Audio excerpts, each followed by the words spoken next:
Hello, I'm Justin Smith, and this is the first day of the Listen Now week from Tobin Brothers, a week where we want to talk openly about the tragedy of suicide and what we can do about it, how we can change the conversation, how we can save some lives. Yesterday, in launching this, we spoke with James McLeod from Tobin Brothers Funerals. He's the managing director, and he and his team wanted to put this together because they are, to be blunt, sick of burying people who have died from suicide.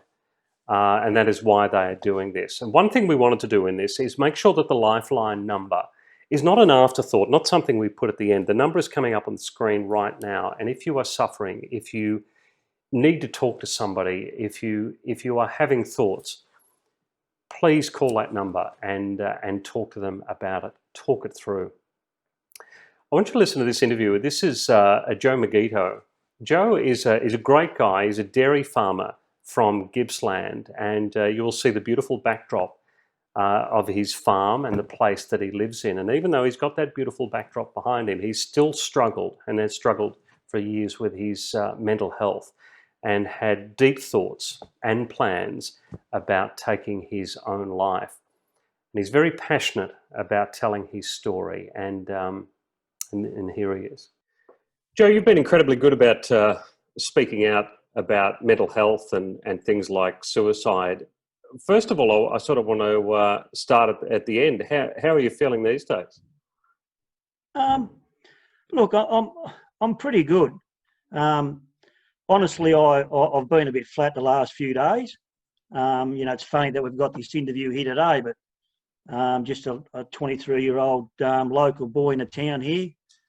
Took his own life last Thursday. So I just said to Michelle, my wife, this morning, I was shedding a tear down the milking shed this morning simply because I didn't even know this guy, but it just bloody hits home that, so many people just can't see these things. And I'm not blaming anybody, of course, but it's just another good bloody kid that slipped through our cracks. And when you think now about what that 23-year-old's family is going through at the moment that we're talking, the moment we're doing this interview, what's going through their head, the questions, you can't even imagine it, can you? Really? No, you can't. You can't. But one thing you can imagine is they'll be asking themselves why. What did we miss? Why did this happen to us? And they're going to have, they're going to have guilt for the rest of their life simply because of this tragedy. Is that the feeling, Joe? I mean, is that the feeling of what is that like, when you're at that point where you just think, no, what's the bloody point of this? I just don't see a point in it anymore. What does that feel like for people who don't understand it? What does it feel like? It's bloody terrible that you're on your own. No matter what you can see, there's no light at the end of the tunnel, which... I suppose in my instance there was a light at the end of the tunnel because I fought it. But you so everybody's different in the way that they have their mental health issues. I believe everyone's different. So it could be financials, it could be droughts, it could be all these different factors that happen on all agricultural areas. Doesn't matter where you are, things happen. So it's harder to give answers like that unless you're in those specific areas, I reckon. Sure. So it. But I guess if you're in that frame of mind, and then people say to you, well, listen, come on, think of your family. Think of all you've got. Look at your view here. Look at the beautiful place you live in. All that kind of thing. I would imagine, and please correct me if I'm wrong, that doesn't work. That's not going to get into you, as much as it should, Not initially, but, people that the message has got to be brought out there that you are struggling. So then the more you talk about it, that I found, and the more people that talk to you about, your children and your farm and your view out there, well, then you start to turn a little bit. So maybe, like, for example, this 23-year-old the other day, he had nobody to turn to because the vision that I had of that kid. Everybody was looking straight through him because he was a magnificent footballer. He achieved so much, and they were looking at all those things instead of looking in his eyes and seeing, you know, what his eyes were looking at, what his eyes were looking like. So, you know, you get to that stage that, you know, someone like him that didn't have a family or didn't have a view or all these different bits and pieces probably, you know, took that decision at the end to take his own life. There's a danger in those assumptions, aren't there? There is a danger in assuming that a person has got money, they've got a good career, they're good looking. You know, That's right, yeah. You know, if you're a bit younger and you say, well, what would that person have a problem with? You know, they're good looking, they're going to have all the partners they want and all that kind of thing. Now, there's a danger in making those assumptions. I would think. Yeah, oh, no doubt, no doubt. Like I say, you know, yeah, for me, an example is that, you know, I'm a chirpy sort of fella. I like to throw out a joke every now and then, and all the time, people would say. But you've got to be able to look inside that person, and you can see their struggles. So that's, I suppose, that's the education that we're trying to get across. I'm trying to get across is that we need to educate these people to not look through that person, look into his eyes or her eyes, and see the problem, see that they're struggling. You know, and that's where you ask, are you okay? That's where it sort of starts. You know, at the end of the day, like I say, you've got to have happiness. And you know, I sort of I get upset now a little bit. You know, for example, the other day is that, you know, why did it happen to me? Why am I feeling like this now? You know, I sort of feel a bit guilty that maybe, you know, I suppose I'm not scared to say it, is why didn't I take my own life? Because I bloody felt like it a lot of times. So I look at, you know, these different people that sadly do. What do you mean, Joe? Do you mean that you feel guilty that you lived through it? I do. Okay. I do.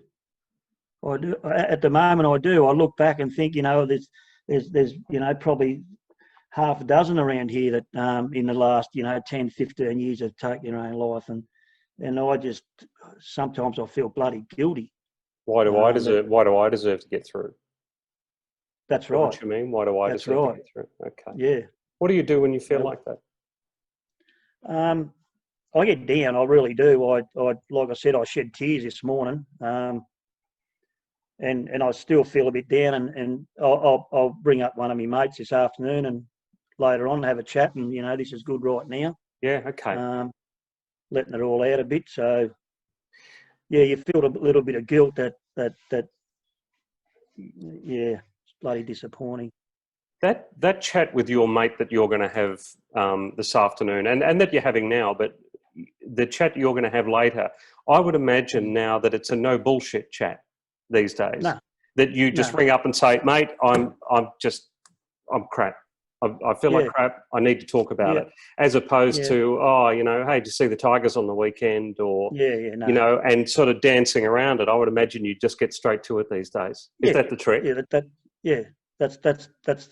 Look, for me personally, a lot of people know the work I've done, and they know how I'm feeling. So, you know, the close friends that I do call and that, they'll know straight away I'm here for a chat, and I'm not going to bullshit around. So, that's what'll probably happen.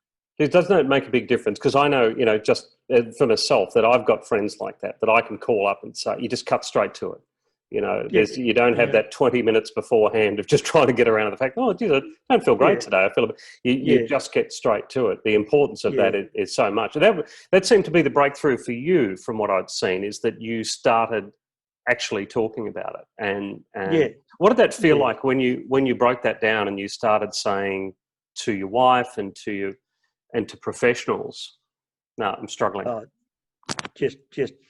Just a massive load off your shoulders, really. It was just just a great hit. Look, you're certainly embarrassed about it. You're certainly you're nervous about it all, to be honest, because like I've said before, and I'll continue to say, and that's the message we're trying to get across: is it's okay to have that bloody breakdown and talk about it, open it up to somebody, because that's what one of the first steps for me is to break down and cry me bloody head off in bed when my wife come to bed. So, and that was. Did she know that you were struggling that much? I mean, she obviously loves you. She must have picked up something beforehand. But well, she definitely. She knew I wasn't right. She knew I wasn't, 100%. And I'd come home a little bit moody from the shed or something like that, because there's always issues on the farm. Of course, everyone knows that. That's on the land. And it just sort of went from there. She was ready to leave me there one stage, because I was just not communicating and not coming home, just shutting down really. So it was a massive relief to finally get it out. I guess I look at the background there, and I look at your sheds, I look at your hay and everything, and I think, well, that's a different isolation. I mean, everybody is going through isolation now, but you're sort of living with constant isolation, which can be good. A lot of people would look at what you've got there. A lot of people will be watching that and going, "Oh man, give me one of those." Yeah. Well, I've been living and working from home for the last 30 years, so I'm used to it. But with that too, is you get up in the morning, you feel bad, you don't see a face. You see your Frisians, and then you start your work and you don't get to see them as much. So what's your advice, particularly to country people? Or anybody now going through isolation, particularly people living in the country, though? You've got to touch base with somebody. You've got to touch base with your next door neighbour, and don't be scared to. I can certainly, like, my dad's 82 years old, and he's been milking here all his life. But he's getting on. So I've recently, employed a few people, just part-time basis, just to have a conversation and just simply to have a face in the shed. I can do this by myself, no problem at all. But, I'd pay a wage, I'd pay money for somebody to come and help me, simply for 90% of it's just conversation and bloody companionship, to really. Have a team, to have a team around you. Yeah. Even a small one, but that's a really important team. That's right. The 23-year-old, as we started this conversation, this 23-year-old, if you could have a conversation, if you could have had a conversation with him, and knowing what was going to happen, I mean, how would you even start a conversation like that? Like, what would you say? It's so sad, so bloody sad that it's too late. But hopefully it is not too late for the next 23-year-old. What do you say? Oh, look, I'm not really sure if there's a bloody answer to that, Justin. Simply because you don't know what's inside their head. Sure, you can guide them, but I think for someone like for me, I would have to get inside their head and negotiate a way around of what they're thinking.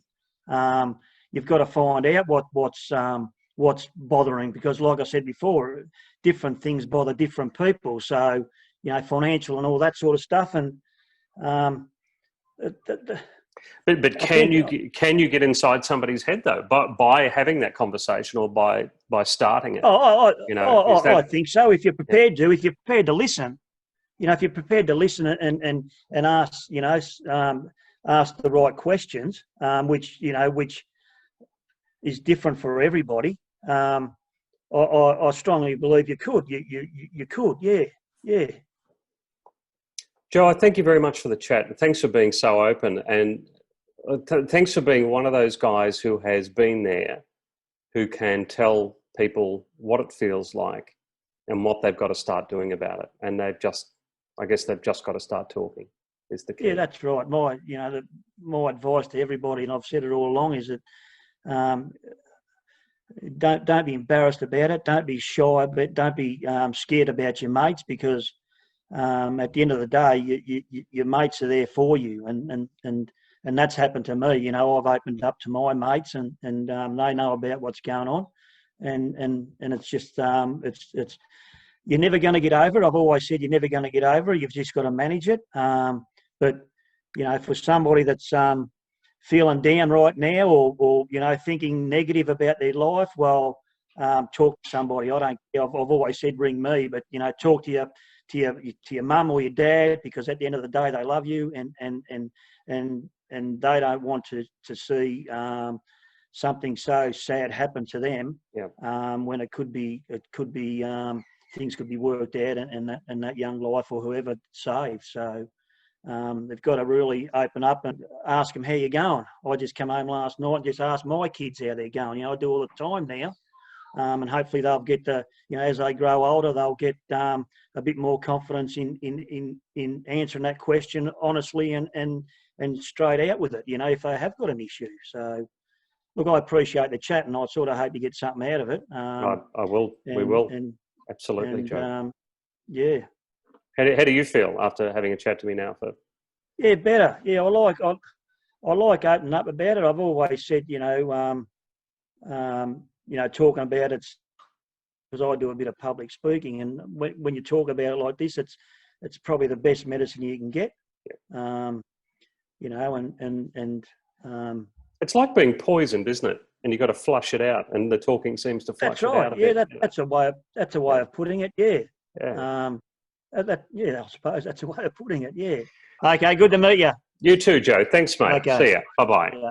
Bye.